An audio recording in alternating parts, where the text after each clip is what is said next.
ये आर.के. सिंह आज से नहीं है, आज से हम हैं नहीं, हम कब से हैं? 1975 से, 77 में एसडीओ बने। तो आप पता कर लीजिए ना कि कैसे थे आर.के. सिंह, क्या उससे फर्क है क्या? नहीं, मैं जानता हूं कि आपके तेवर हैं, लेकिन इस तेवर क्यों है?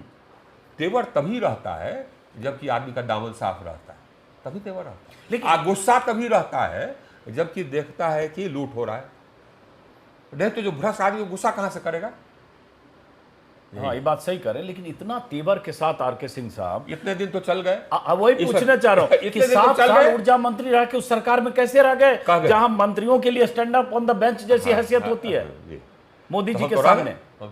लेकिन एक बात बताएं, ये पहली बार नहीं है। उसी तेवर के साथ हम एसडीओ भी रहे। हमको नहीं लगता था कि हम कलेक्टर बनेंगे, क्योंकि हम अगर ये कलेक्टर का भी कुछ आदेश है हमने कहा कि नहीं करें। कोई उन्होंने कुछ नेता ने कहा, उन्होंने कहा मैं नहीं करूँगा।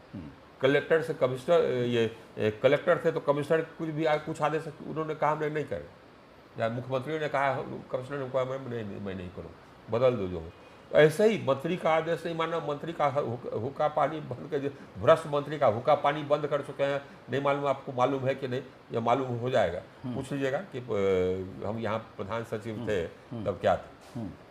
लेकिन भगवान हमको लेते जा रहा है, प्रमोशन भी करा दिया। नहीं लगता था हमारा कि कभी प्रमोशन, वो सब हो के अब गृह सचिव बने, देश में केंद्रीय ऊर्जा मंत्री बने, लेकिन अब डिमोशन हो गया कि आप पार्टी में, एक मिनट सिंह साहब, आप इतने पढ़े लिखे, 75 बैच के आईएएस ऑफिसर, देश के गृह सचिव, देश के ऊर्जा मंत्री, 7 साल तक, बार बार रिपीट कर रहा हूं, और जाहिर है आपका एक बेदाग, एक अधिकारी के तौर पर बेदाग छवि रही एसडीओ से लेकर और देश के गृह सचिव तक।